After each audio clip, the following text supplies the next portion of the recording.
Hi there, happy Friday everybody. So today I'm going to continue the series that I started looking at feasibility, and what that means is how to check that the design that you're looking at or the different options that you're considering are the right ones for you and how to choose the right one for you. And today we're going to cover the whole aspect of planning permission and checking that your project is going to be possible or is most likely to get planning permission. So perhaps you have already got a sketch plan or a few different options, some ideas. If you haven't got a sketch plan, then please leave a comment below or get in touch with me, because I am offering a virtual home design workshop now. So you can still make this start on design without having to have somebody come to your home and break the lockdown, and you can do all this from your isolation in quarantine situation. You don't need to worry about that. You can do it in a virtual way. So say you've already got a sketch plan or you've got some ideas and you're deciding your options, but you're worried about whether it's going to be possible for you to get planning permission for what you want to do or not. So these are some of the things that you can do to maximise your chances of getting planning permission and to check what the likelihood is of what it is you want to do, of that getting permission. So let me just start by introducing myself. I'm Jane.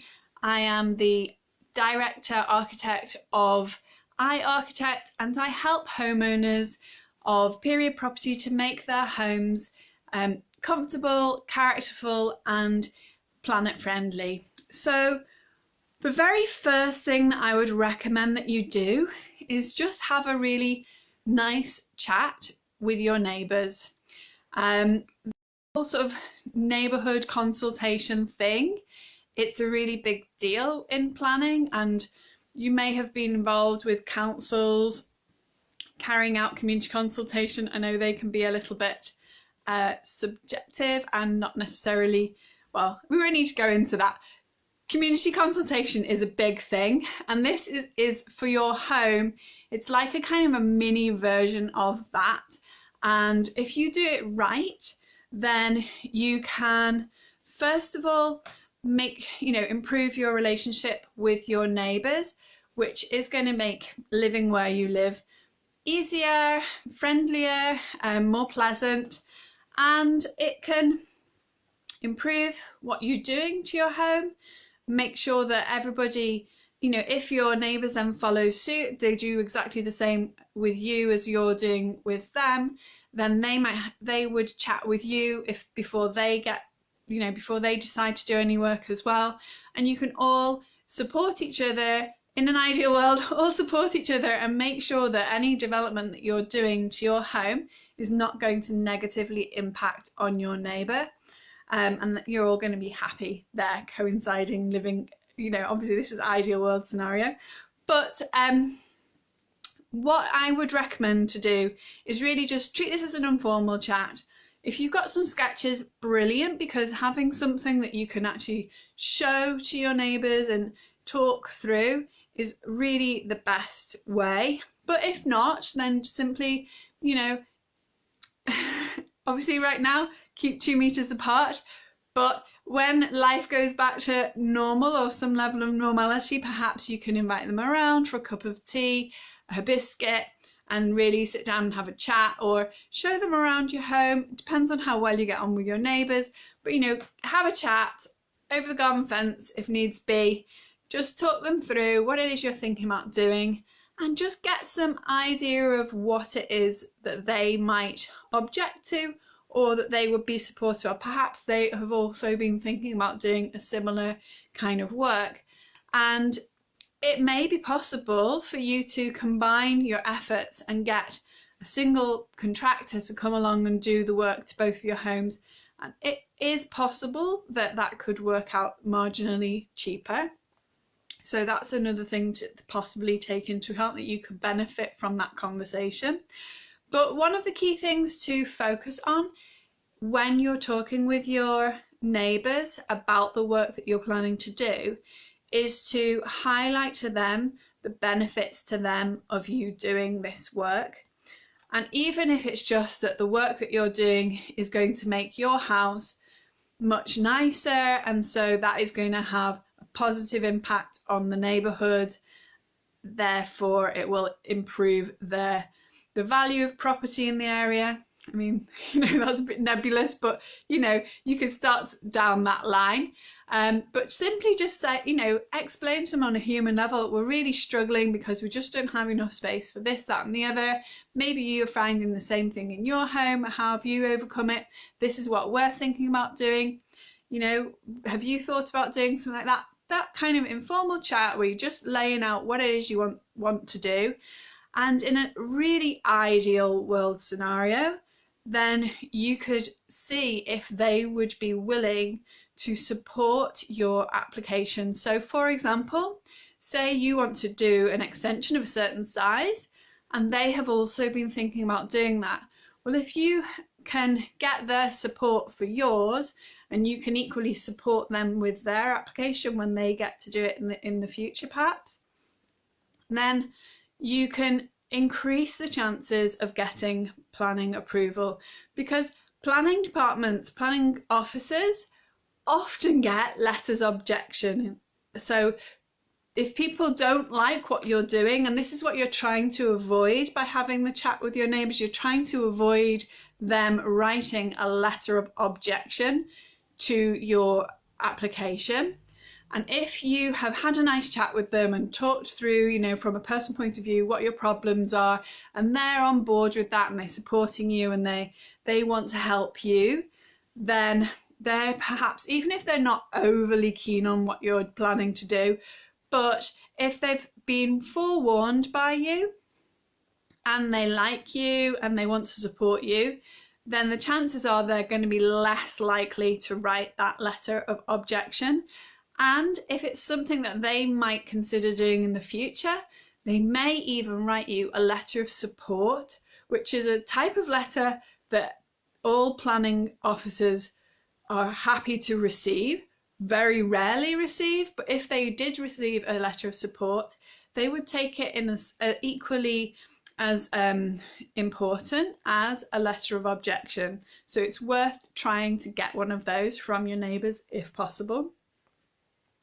If you think that your neighbours are really definitely likely to object, then there are sometimes cases where maybe it's worth avoiding having a conversation with your neighbour about it if you think that it's going to highlight or bring to their attention something that you're planning to do and you know that that neighbour is particularly unpleasant and objectionable and is very much more likely to write a letter of objection. In that case, that's, I think, a really small scenario, but in those very infrequent times that you have that kind of really unpleasant neighbour, then perhaps you don't have this conversation. But I think generally most of the time it's worth having the conversation, it's worth trying to get them to write a letter of support, and it's worth at least getting them on board so that they're going to be less likely to object if they might be. And then the other thing to do is to start to look around your neighbourhood and find find other house extensions, configurations that other people have done nearby that are examples of something that you're planning to do yourself. So perhaps you want to do a double-storey side extension, for example. Maybe you want to use a flat roof or a green roof or something slightly unusual. Then go and find photographs, and take photographs of other property in the area that has something similar to what you're trying to do. If you can collect those images and even make a note of the address of that property, then when it comes time to submit your planning application, you can include that as examples nearby, precedent examples. And planning departments take each application on a case-by-case basis, so there is some level of saying, okay, well, they've done it, so why can't we? Well, sometimes planning policy has changed in between, so you're not necessarily going to be allowed to do exactly the same thing as somebody else, or maybe their site is particularly different to yours in some way. But regardless of that, it's still worth gathering those examples and showing the planners, you know, these are similar examples of what we're trying to do to help support your case, your argument for doing it. Then you can go direct to the planning department, go to your local planning department, and you can do some sort of pre-application enquiry, either in an official way or a more informal way. So if you're going to do it as an official way, then you are going to need some form of sketches. Hand-drawn sketches will be fine, but you're going to need to submit some kind of application form for that pre-application enquiry, and then you're likely to have a conversation with the planning officer as part of that, or they'll write a report about what your proposal is and give you some feedback about, you know, which planning policies it's supported by and which planning policies it's contradicting. If you're going down the official route, you are going to have to pay for that, and what you actually get back from it is no actual certainty about you're not definitely going to get planning permission, because you might have different planning officer does the pre-application inquiry compared to the full application. And the thing about planning policy is that it's very much open to interpretation. There's so much planning policy, and you can use different parts of planning policy to argue the case for or against many different things. So just because one planner says yes, they will be most likely to support it, doesn't mean that the planner that you actually get as your case officer is definitely going to support it. So whilst you can go down the official route, you can't put too much store by what they say. I would use it really more as a way of helping highlight the most relevant planning policy documents and where you need to look and what you need to use to support your argument, to justify the reasons why you're doing what you're doing. You can also go more of an informal route. So this doesn't work in a lot of planning departments right now, because they're just so overstretched, massively overstretched, and even more so now because they're all in lockdown and they're all trying to work from home. But in a normal situation, you will find that certainly there are some planning departments where I haven't been able to speak to anybody. They've just got an automated service and you cannot get through. It's not possible at all. But a lot of the time it is possible. Where it's not possible at all, you could start to look at planning applications online and find property that's similar to yours in the same area. And then sometimes the planning officer's report contains contact details for that planning officer, and that is one way that you can get contact details for a relevant planning officer for your area, and you can contact them and see if they'd be willing to have an informal chat about your project, what you're trying to do, and whether they think it's likely to get planning permission or not. Sometimes that's more useful than going down the formal route. So yeah, that's a pre-app inquiry. And then finally, what you can do is you can pay a planning consultant to give you advice. And I would say most sort of areas where you've just got standard, say, 1930s semis, there's nothing really super special about the area or about the houses, then it's probably not worth talking to a planning consultant in that situation, because you are going to have to pay for their advice. But if you've got a property that is in a conservation area or it's a listed building or greenbelt area, and you know that it's going to be really tricky to get planning permission, then it is worth having a chat with the planning consultant, even at that very early stage when you're just sort of looking at ideas about what's possible, because they will have a lot of really good ideas about what's the extent of work that you can do relatively easily and get planning permission, and what's absolutely no, there's no chance you're going to get it. So they can be expensive. It's not worth speaking to a planning consultant for your average house. It needs to be something there where it's really going to be special, and what the cost of chatting with them and getting their advice is actually going to really come out in the value of the work that's done. I don't know if that makes sense. That's not very well put, but anyway.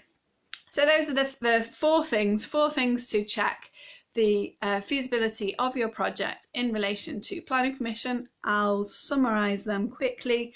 One is to get your neighbours' support, have a chat with your neighbours.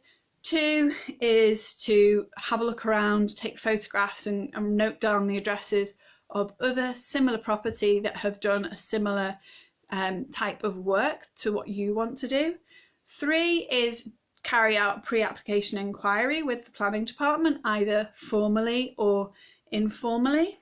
And 4 is to speak with a planning consultant, employ a planning consultant for some advice at that very early stage.